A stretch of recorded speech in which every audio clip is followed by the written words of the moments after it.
बिस्मिल्लाहिर्रहमानिर्रहीम। अस्सलाम वालेकुम व्यूअर्स। आज मैं आपके साथ मटन मंदी की रेसिपी शेयर कर रही हूँ। ये अरेबिक डिश है और बहुत मज़े की बनती है।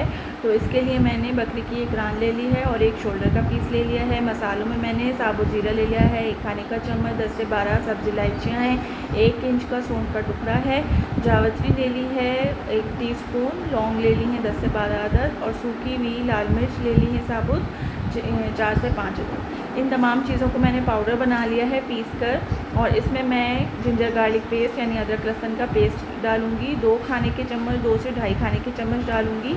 अब इसमें मैंने 4 खाने के चम्मच सफ़ेद सिरका डाल दिया है और इससे मैं इसको मिक्स कर लूँगी और अच्छी तरह से इसका पेस्ट बन जाएगा। बहुत ज़्यादा लिक्विड पेस्ट नहीं बनाना, थोड़ा सा गाढ़ा रखना है इसको। अब इसमें 1 खाने का चम्मच बेकिंग पाउडर डाल रही हूँ और आधा चाय का चम्मच ऑरेंज कलर या फिर जर्दे का रंग ऐड कर रही हूँ। जर्दे का रंग टोटली ऑप्शनल है, आप चाहें तो इसको स्किप कर सकते हैं, लेकिन इससे इसका जो हम रोस्ट करेंगे तो उसका कलर बहुत अच्छा आता है। तो इसको अच्छी तरह से हम मिक्स कर लेंगे और मिक्स करने के बाद ये हमारा जो गोश्त पर हम मैरिनेट करेंगे, मैरिनेशन के लिए मसाला तैयार हो गया है। अब जो गोश्त के पीसेस हैं, यानी एक शोल्डर का पीस है, एक रान का पीस है, उस पर मैं इस तरह से कट्स लगा रही हूँ। बहुत गहरे कट्स नहीं लगाने, वरना गोश्त जो है वो हड्डी से अलग हो जाएगा जब हम इसको पका रहे होंगे। और इस तरह से कांटे की मदद से भी इसको हल्का हल्का सा गोद लेंगे ताकि जो भी हम मसाला इसमें मैरिनेट करें वो अच्छी तरह अंदर तक जज़्ब हो जाए और इसका टेस्ट बहुत अच्छा आएगा। फिर इसको हम बग़ैर बारबेक्यू के बनाएंगे और ओवन की भी इसमें आपको ज़रूरत नहीं पड़ेगी। अगर आपके पास बारबेक्यू या ओवन का इंतज़ाम है तो वो अच्छी बात है, आप उसको यूज़ कर लें। तो बहरहाल हम अब इसमें मसाला लगा रहे हैं। मसाला चम्मच की मदद से या हाथ की मदद से, हाथ से मैंने लगा लिया है क्योंकि उससे ज़्यादा आसान होता है, अच्छी तरह से लग जाता है। ये तमाम मसाला मैंने इसमें अप्लाई करके और इसको कवर करके मैं फ्रिज में इसको रख दूँगी। कम से कम आपने इसको 6 घंटे रखना है मैरिनेशन के लिए और ज़्यादा से ज़्यादा 24 घंटे। मैंने 24 घंटे रखा है, 1 दिन गुजर गया है तकरीबन। और अब मैंने इसको निकाला है तो मसाला जो है देखें सूख गया है।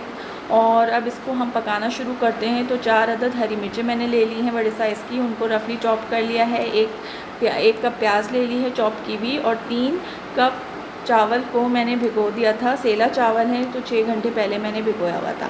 अब एक पैन में जो खुली कढ़ाई है जिसमें हमें रान की फ्राई करनी होगी, तो ज़रा बड़े साइज़ का बर्तन लें और उसमें मैंने कुकिंग ऑयल डाल दिया है। तकरीबन 1 कप कुकिंग ऑयल मैंने इसमें डाला है और उसमें मैंने प्याज फ्राई कर ली है, हरी मिर्चें डाल दी हैं और कोई मसाला नहीं डाला। जैसे ही प्याज हल्की सी लाइट गोल्डन हो जाएगी तो उसमें हम ये रान का पीस और शोल्डर का पीस ऐड कर देंगे और इसको हम दरमियानी आंच पर पकाएंगे। इसको टर्न करते जाएंगे जैसे जैसे ही इसका कलर चेंज होगा। हल्का सा जैसे ही गोश्त का कलर चेंज हो जाएगा तो फिर हम इसको पकने के लिए छोड़ देंगे। अब मैं इसमें पानी डाल रही हूँ, 2 से 3 गिलास पानी मैंने इसमें डाला है। मैक्सिमम 4 गिलास पानी डाल दिया है तकरीबन।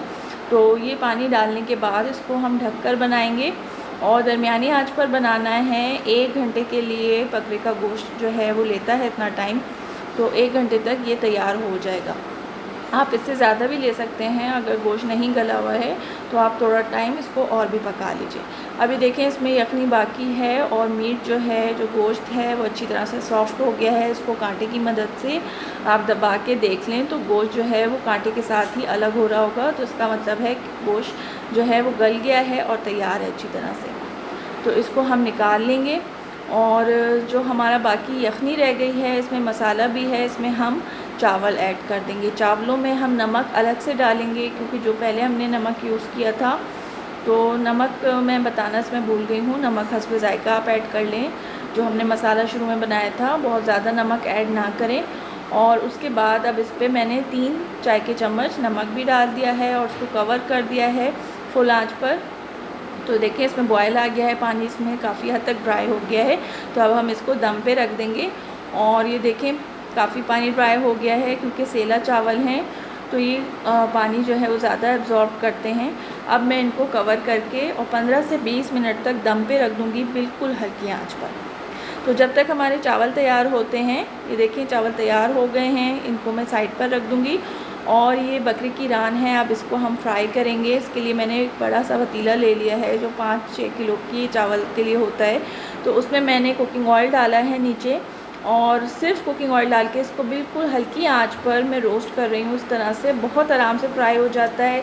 एक कोयला जो है वो मैंने दहका लिया था और इसको मैं रोटी रख के उसके ऊपर कोयला रख दिया है। मैंने थोड़ा सा ऑयल डाल दिया ताकि इसमें अच्छा सा धुआं बन जाए और इसको कवर कर दिया है। बहुत स्मोकी फ्लेवर, बारबेक्यू फ्लेवर इसमें आ गया है।